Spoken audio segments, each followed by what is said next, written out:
Hello everyone. आज की इस वीडियो में हम पढ़ेंगे इंडियन साइंटिस्ट का क्या कंट्रीब्यूशन था हमारी मेडिकल साइंसेस में।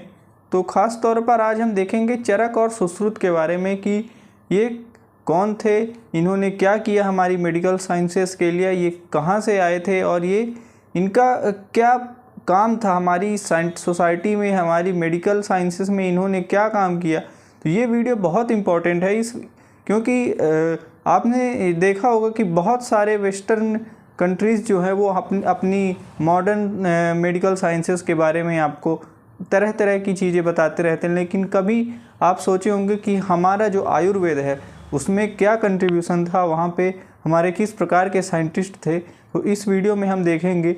ये वीडियो बहुत इम्पॉर्टेंट है उन लोगों के लिए जो ये भूल चुके हैं कि हमारी मेडिकल साइंसेस में हमारे आयुर्वेदा का क्या रोल था।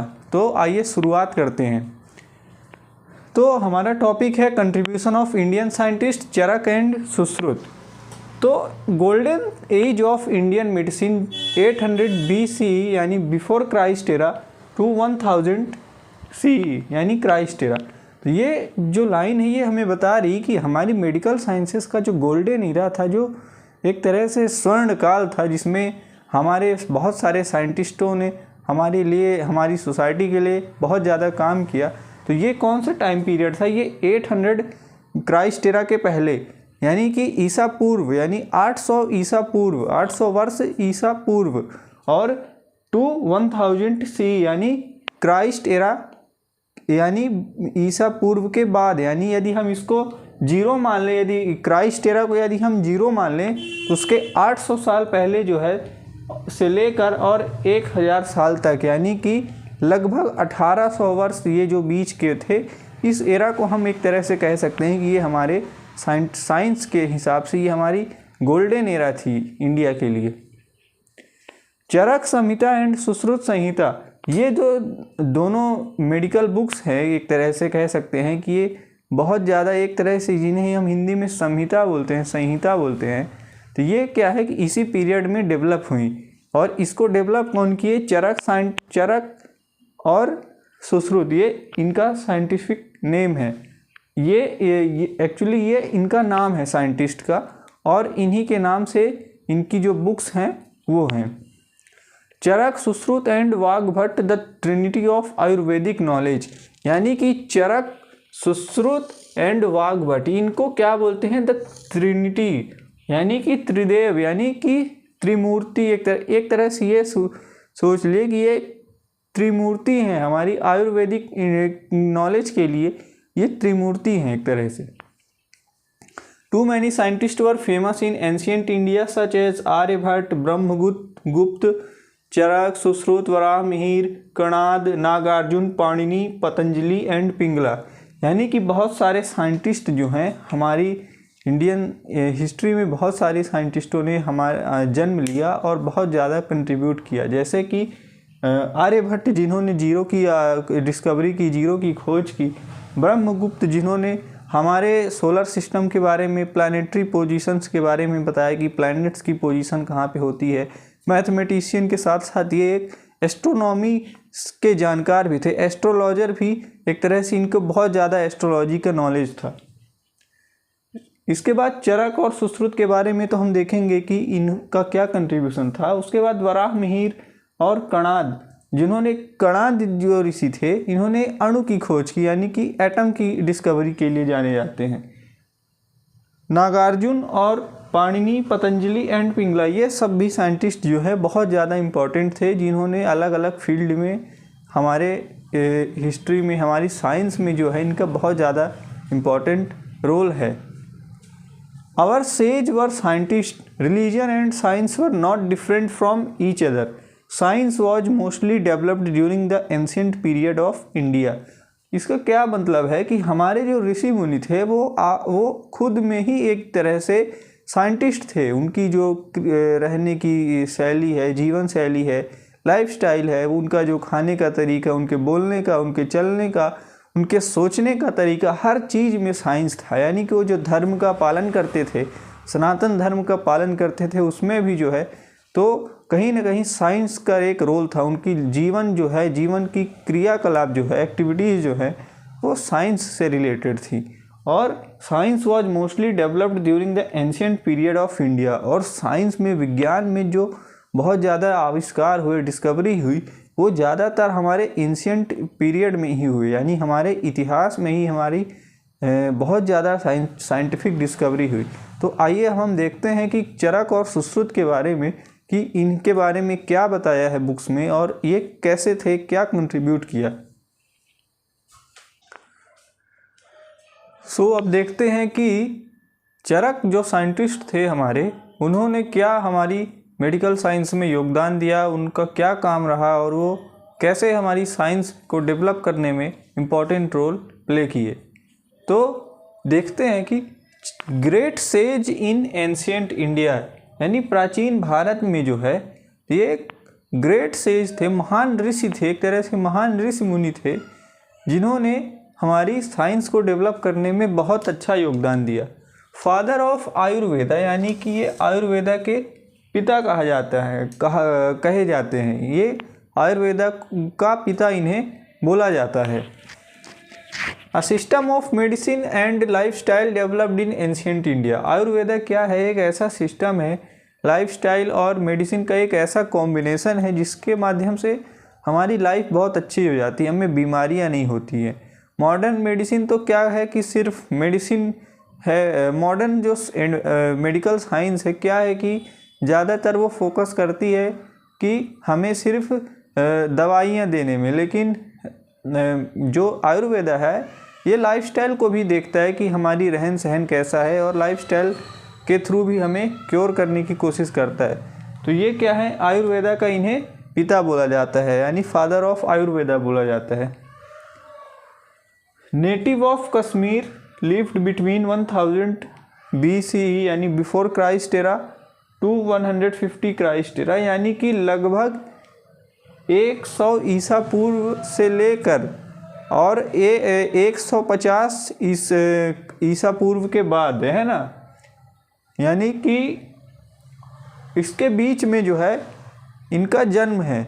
इनके जन्म से रिलेटेड बहुत ज़्यादा हमें जानकारी नहीं मिलती है, क्योंकि उस टाइम पे इतना ज़्यादा कुछ हमें उस टाइम के जो हैं डॉक्यूमेंट्स नहीं मिलते, पर लगभग इसके बीच में बताया जाता है। और ये नेटिव ऑफ कश्मीर, यानी कि कश्मीर के निवासी थे, कश्मीर के रहने वाले थे। Wrote famous medical treatise entitled Charaka Samhita, foundational text of Ayurveda.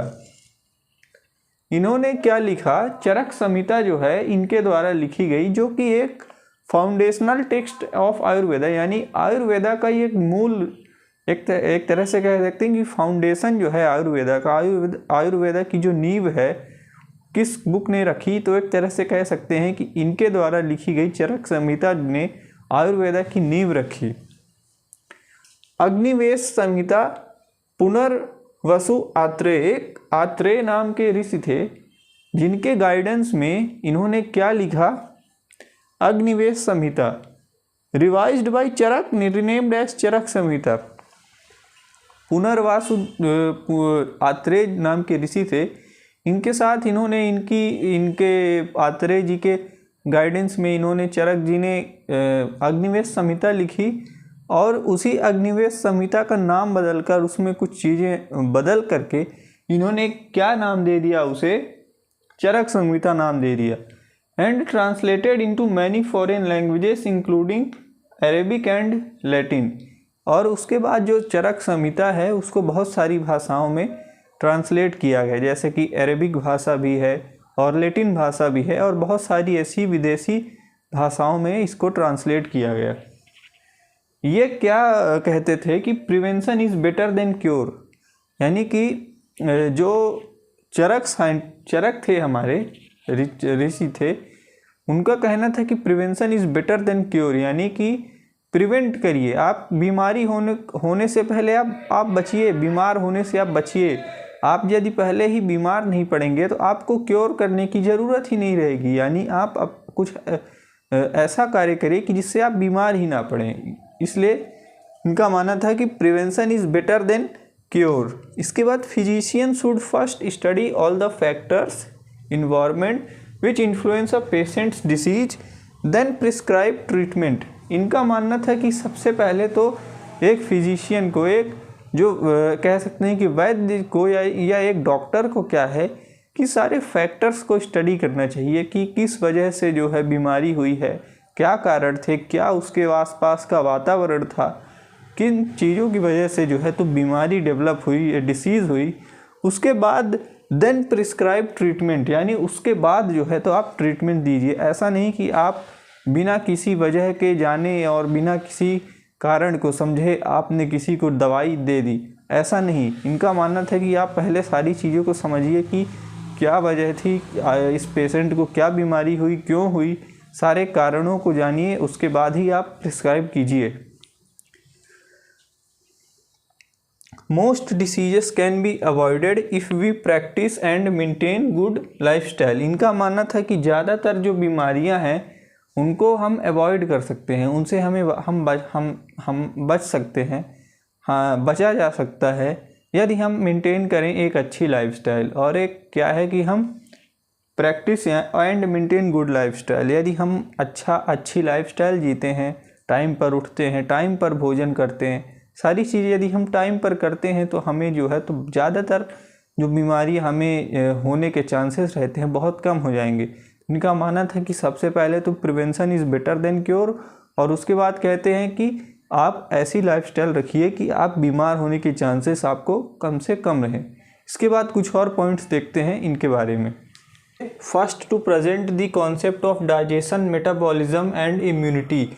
ये पहले फिजिशियन थे, ये पहले ऐसे वैद्य जी थे या ऐसे डॉक्टर थे, आप सिंपल लैंग्वेज में समझिए, जिन्होंने क्या कॉन्सेप्ट दिया, डाइजेशन का, मेटाबॉलिज्म और इम्यूनिटी का। यानी कि इन्होंने पहली बार ऐसे साइंटिस्ट थे, ये ऐसे एक तरह से आप इन्हें डॉक्टर बोल सकते हैं, कि जिन्होंने क्या बताया कि डाइजेशन, हमारी बॉडी में डाइजेशन किस प्रकार होता है, फूड का कैसे ब्रेक डाउन होता है, कैसे वो डाइजेस्ट होता है, पाचन की क्रिया के बारे में बताया। उसके बाद इन्होंने मेटाबॉलिज्म और इम्यूनिटी के बारे में बताया कि यानी हमारी बॉडी में मेटाबॉलिज्म किस प्रकार से होता है, कैसे कैटाबॉलिज्म और एनाबॉलिज्म जो हैं ये चीज़ें होती हैं, और इम्यूनिटी के बारे में बताया कि हमारी बॉडी जो है तो कैसे बीमारियों से, कैसे डिसीज़ से लड़ती है ना। तो इन चीज़ों के बारे में ये बताया। डेवलप्ड द कॉन्सेप्ट ऑफ 3 दोष। इन्होंने क्या कॉन्सेप्ट बताया, क्या कॉन्सेप्ट डेवलप किया, इन्होंने एक कॉन्सेप्ट बताया 3 दोष का, यानी तीन इन्होंने बोला कि बॉडी में 3 तरह के दोष पाए जाते हैं। पहला इन्होंने बताया वात, जिसे हम मूवमेंट बोलते हैं, पित्त जिसे हम ट्रांसफॉर्मेशन बोलते हैं, और कफ जो है लुब्रिकेशन से रिलेटेड है। इन्होंने बोला कि बॉडी में 3 तरह के दोष पाए जाते हैं, जिन्हें हम वात, पित्त और कफ बोलते हैं। ये तीनों क्या है, यदि इनमें से किसी में भी एक अगर बैलेंस में कमी आ जाएगी, कोई एक इनमें से डिसबैलेंस हो जाएगा, या उसका प्रॉपर एक जो लेवल होता है उससे कम या ज़्यादा हो जाएगा, तो बॉडी जो है वो बैलेंस नहीं रहेगा, और उसके बाद जो है तो बीमारियां होने के चांसेस बढ़ जाएंगे, बीमारियां होंगी। तो इन्होंने बताया कि वात, पित्त और कफ जो है वो 3 तरह के दोष मिलते हैं बॉडी में। For the same quantity of food eaten, one body produces dosha in an amount different from another body. इन्होंने बोला कि यदि 2 लोग हैं, आप उन्हें सेम क्वांटिटी ऑफ फूड खिलाइए, एक व्यक्ति को आप उसी तरह का भोजन खिलाइए, दूसरे को भी उसी प्रकार का भोजन खिलाइए।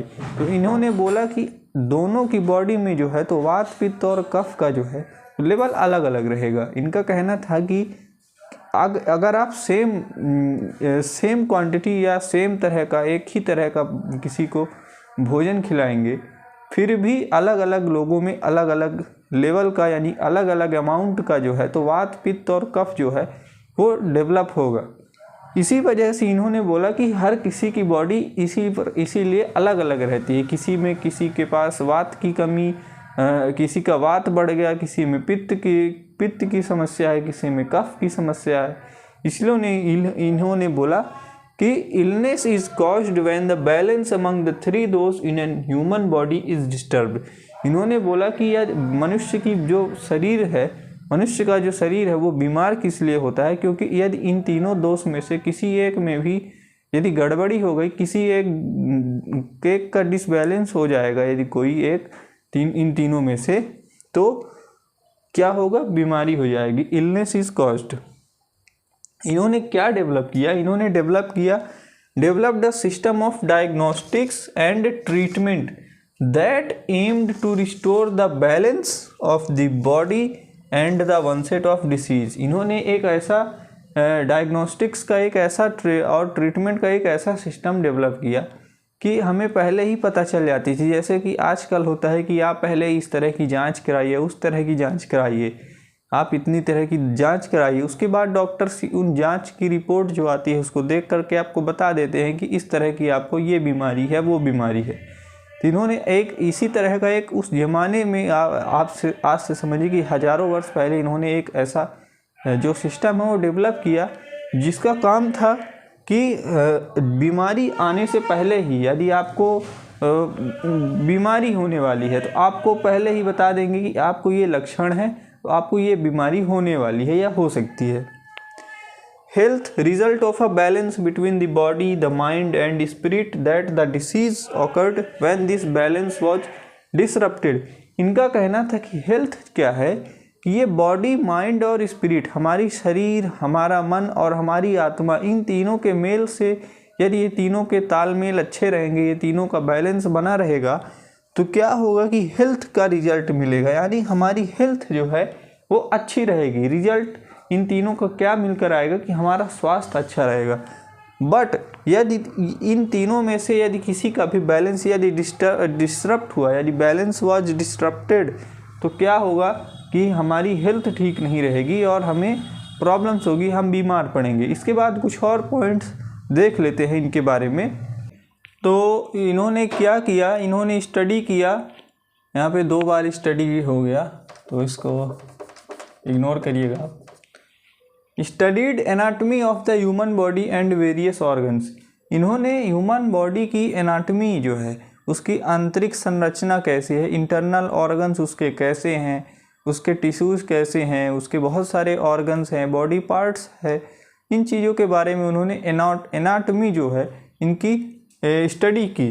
Describe the total of 360 bones including teeth. इन्होंने क्या बताया कि इन्होंने डिस्क्राइब किया, इन्होंने ये बताया कि बॉडी जो है, ह्यूमन बॉडी जो है, उसमें 360 हड्डियाँ होती हैं और टीथ को शामिल करके इन्होंने टीथ के साथ जो है बोला कि 360 बोन्स होती हैं ह्यूमन बॉडी में। First person to describe the human body, circulatory system and pulse.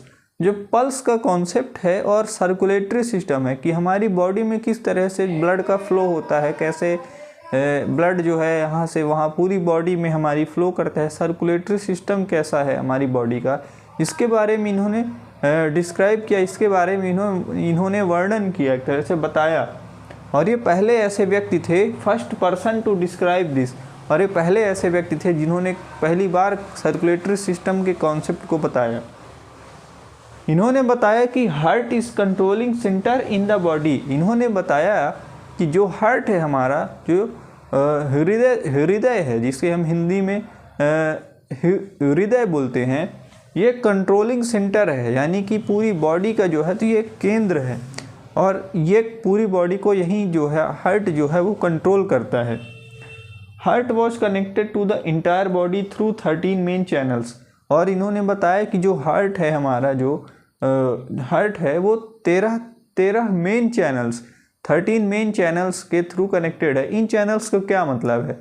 In channels का मतलब है कि वो 13 ऐसे आप समझ लीजिए कि आर्टरीज और वेन्स जो हैं, इनके एक तरह से कैपिलरीज जो हैं, इनसे मिलकर ये 13 जो मेन आर्टरीज हैं, वेन्स हैं, जिनको ये चैनल्स बोल रहे हैं, तो ये हार्ट जो है ऐसे 13 तरह के मेन चैनल्स से मिलकर या जुड़कर काम करता था इनके अनुसार। Apart from these main channels there were countless other ones of varying sizes which supplied not only nutrients. इनका कहना है कि ये 13 तो जो मेन चैनल्स थे, इन मेन चैनल्स के अलावा जो थे कुछ और चैनल्स ऐसे थे हमारी हार्ट से कनेक्टेड, जो कि क्या करते थे कि not only nutrients to various tissue but also provided passage to waste products. इन्होंने बताया कि सिर्फ 13 तरह के मेन चैनल्स नहीं होते, इसके अलावा भी बहुत सारे छोटे बड़े अलग अलग साइज के चैनल्स होते हैं जिनका काम सिर्फ ये नहीं है कि न्यूट्रिएंट्स को सप्लाई करना हमारी बॉडी में। उनका ये भी काम था कि वो वेस्ट प्रोडक्ट के लिए एक रास्ता प्रदान करें, एक रास्ता प्रोवाइड करें, provide passage to waste products, यानी कि वेस्ट प्रोडक्ट्स को रास्ता भी, ये निकलने के लिए एक रास्ता भी मुहैया कराएं, इनको उपलब्ध कराएं।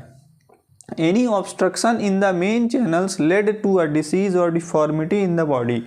और इन्होंने बताया कि यदि किसी भी तरह का ऑब्स्ट्रक्शन यानी रुकावट या बाधा होगी इन चैनल्स में, यानी इन चैनल्स में यदि कोई भी प्रकार की प्रॉब्लम होगी तो क्या होगा कि disease led to a disease और डिफॉर्मिटी इन द बॉडी, यानी कि या आपको कोई यदि इस तरह के चैनल्स में आपको कोई भी दिक्कत होगी, यदि बाधा आएगी तो आपको एक डिसीज़ होने के, बीमार होने के चांसेस बढ़ जाएंगे, आपकी बॉडी में डिफॉर्मिटी आ जाएगी, किसी प्रकार की आपकी बॉडी जो है एक तरह से कह सकते हैं कि अपंग अवस्था में हो जाएगी, जिसे एक तरह से हैंडीकैप होने की चांसेस बढ़ जाएंगे।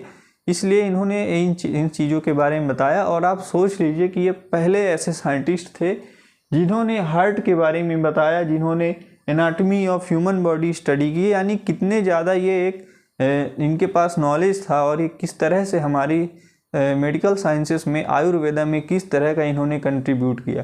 तो इस वीडियो में हम चरक जी के बारे में पढ़े हैं और इसके बाद जो आएगी वीडियो, इसका पार्ट 1 है ये वीडियो का। पार्ट 2 में हम सुश्रुत जी के बारे में डिटेल से पढ़ेंगे।